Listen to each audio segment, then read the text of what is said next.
Hey guys, we're back again with another book review for you today. I told you last week we were taking a break because I am still not finished with the 800-page whopper that is The Six Wives of Henry VIII. So I'm reviewing two earlier books in the year. Last week was Grady Hendricks, the How to Sell a Haunted House, and today we will do the first New York Times bestseller that Grady had, which was the Southern Book Club's Guide to Slaying Vampires. This one was a few years older, 2020, I believe, or late 2019. And this one got quite a bit of hype. It took me a long time to read it simply because I really wasn't that interested in it at the time, and decided to read How to Sell a Haunted House.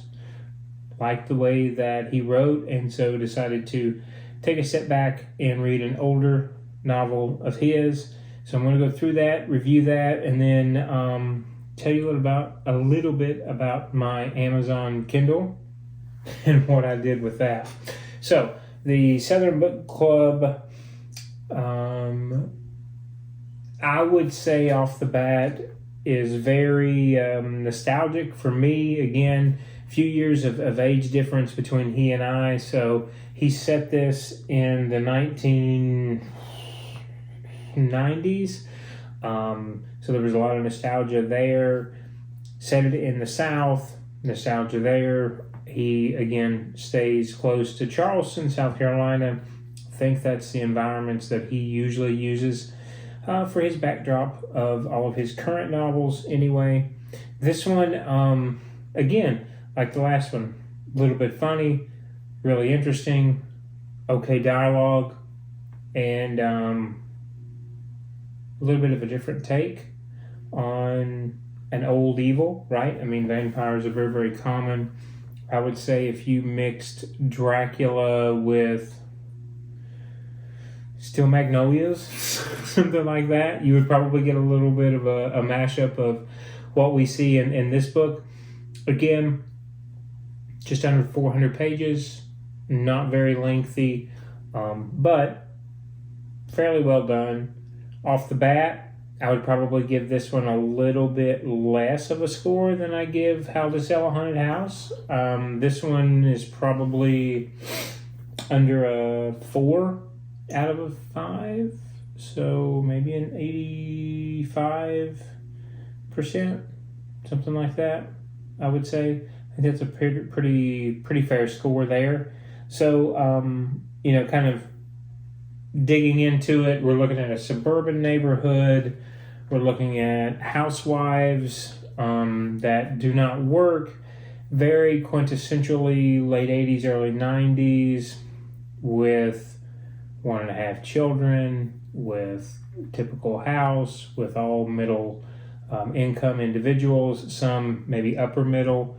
We do have a couple of professionals. We do have a couple of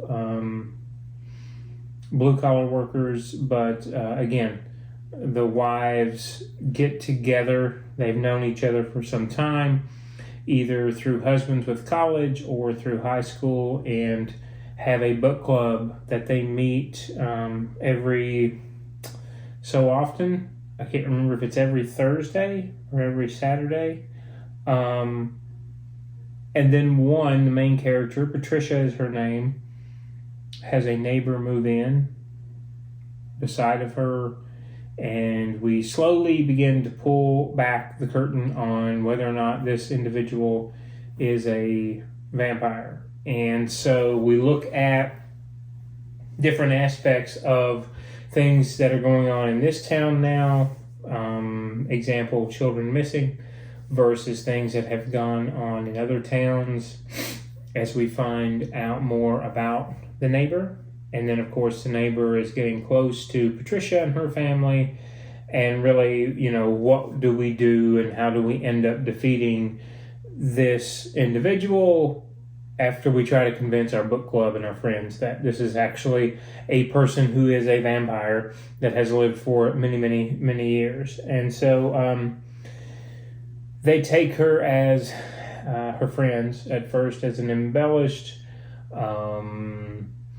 very bored housewife that is quick to go to assumptions simply to make her life more interesting at the time.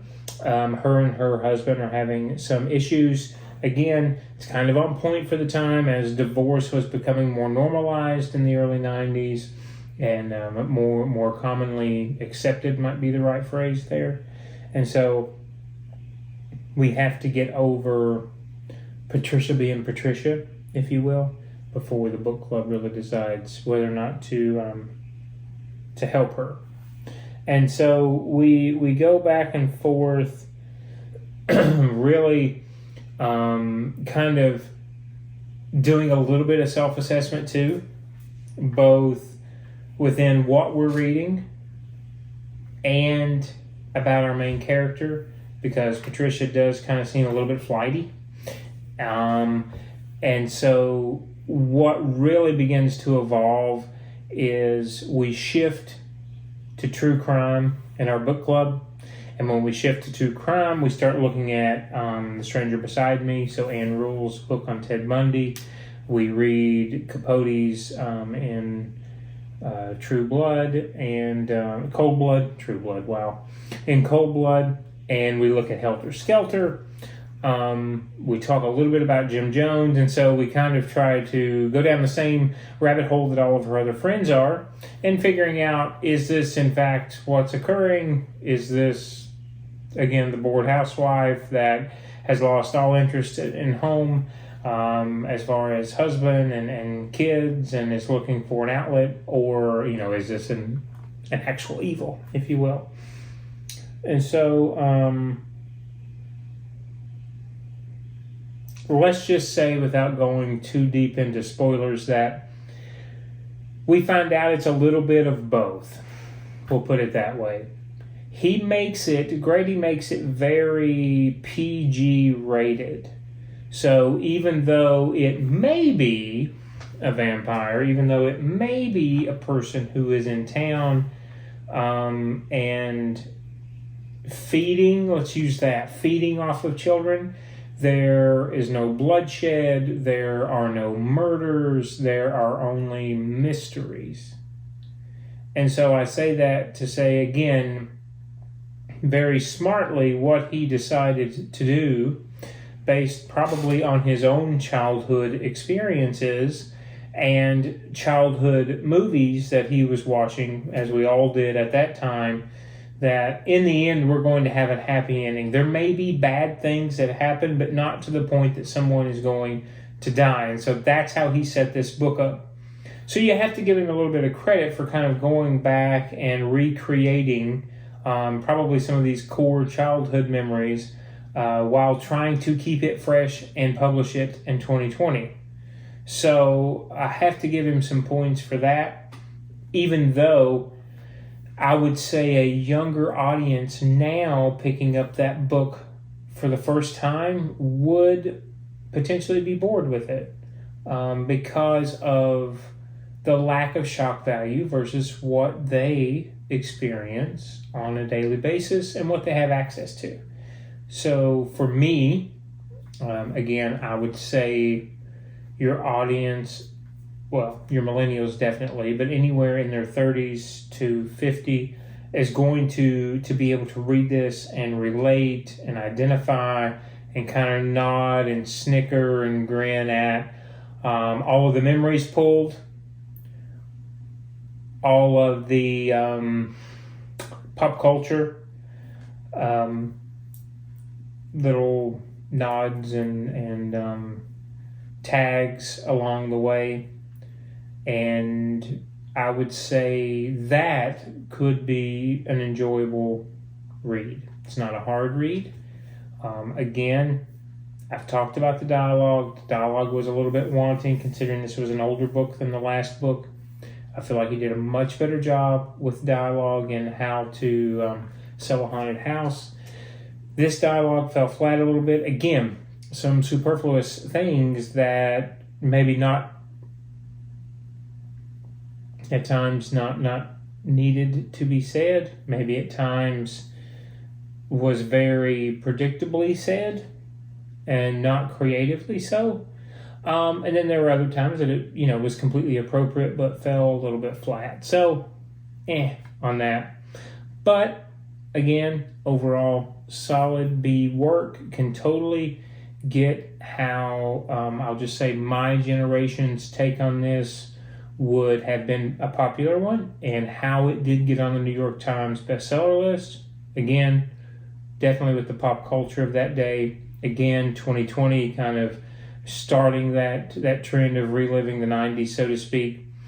I will also say, I think I started this by talking about a mashup of Dracula and Still Magnolias, but I also believe you could definitely feel, for me anyway, a lot of heaviness from Needful Things by Stephen King. I think he must have really, really liked that novel. Not because the neighbor has a store, if you've read that before, that story, and not because he is buying and selling souls. I'll keep Needful Things by itself. But when you look at the environment of a new person coming in, and the protagonist of Needful Things being more or less a vampire himself, and at the time, I think it came out in 94, 5, 3, 4, 5, something like that. I think he pulled a lot from there. There were just a lot of little light bulbs that were going off for me reading through this, having both read the book and seen the movie in later years, not when they came out in whatever the early 90s that it was. So, good, not great. That's just my take on it. Again, solid B. If I were you, though, I would do what I did, which I accidentally did it, which would be to start with How to Sell a Haunted House, and if you like it, then go back. I don't think I have any intention of reading My Best Friend's Exorcism or Horror Store or any of the other little things that I can't think of right now that Grady has written so far.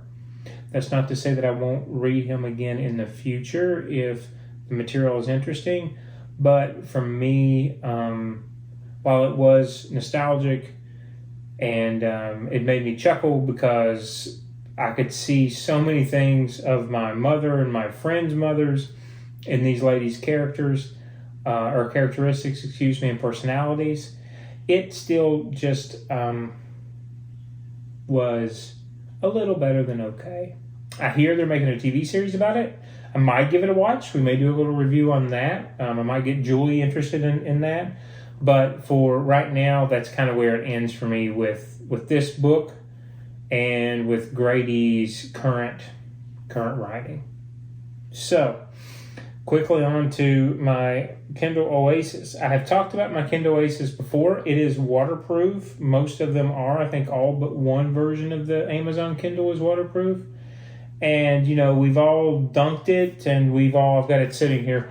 We've all dunked it accidentally. I have, in the water. I think Julie fell asleep with her paper white the other day, and it was kind of laying off into the pool for 20 or so minutes. We've all went underneath or dunked it in the shower just to see whether or not it was, truly waterproof. Will it turn on? Will it turn off? Will it turn its page? I accidentally went one step further and put it in a wash cycle. I had it in the bed 2 nights ago, I think, and I washed sheets. And when I washed the sheets, I just pulled the fitted sheet up and crumpled it up and threw it in the wash. And I'm getting the sheets and the pillowcases out to throw into the dryer, and here is this little bad boy sitting just upright down the drum. And so you can see I'm still reading Alison Wyer's book. This guy was completely okay. And I am so impressed because this was on a bedding cycle, not just a cycle in the wash, which arguably is bad enough. This went through a heavy-duty bedding cycle in warm water. And it works fine. And it still keeps its charge. and it's still, you probably see some dings and scratches and everything else because I have dropped it. I refuse to put a cover on it because I want my stickers on the back of it. But this guy has been a rock star, a complete rock star. So kudos to this guy. Julie got this for me I want to say a little over 3 years ago, I believe it is. And I might be in the market for a new one. I know we've got a different paper white signature edition that I was looking at. I do like this one though because of the cover. I like the metal backing, being able, instead of the plastic that the other models are made out of, being able to stick the stickers on here. You can actually even see some shading and sunning that this has gotten where other stickers have been on here before. But had to do my Hellfire Club, and then this is a sticker from Stephen King's book on writing. Books are uniquely portable magic. I have those two on here for a little bit of flair, I guess you would say. But yeah, I wanted to tell you that. And again, these stickers went through. These stickers all of our stickers come from Redbubble. We love Redbubble. And these guys, again, there's not even a single piece that has pulled itself up from the edge of this sticker after the wash cycle. Completely amazed.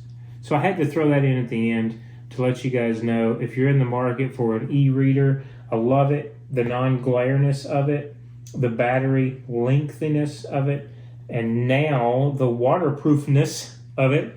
Even though I knew it was waterproof before, I had never done anything like putting it through a wash cycle. So do yourself a favor if you're in the market for one of these. They are worth the money. And right now, I think what's interesting is they will buy these back from you. Amazon will, for up to a specific amount, depending on how old your edition is and what shape it's in, and give you 20% off for a limited time on a new e-reader. So I might be in the market because I have scuffed the crap out of the edges of it. I have dropped it at the pool. I dropped it at the pool yesterday, as a matter of fact. I've dropped it so many times, it's crazy. But still working. This bad boy is a workhorse, and this guy is a rock star for going through a full cycle, a full wash cycle. Absolutely crazy. So I want to end with that. I want to tell you next week I will do our review on our 6 Wives of Henry VIII. And then we will talk about where we're going to go in English history after that. I'm still listening to the Plantagenets. I think I told you that last week on Audible. That's the Dan Jones book about very, very many years of English history, setting up what we would consider to be modern England now. So we may review that, or we may move on to another book to review the week after. But next week will be Henry VIII. I appreciate you guys tuning in. Let me know if you have any questions, any comments on Grady, Hendricks, and his books, or this book in particular. If not, we'll see you again next week, and have a great day, guys.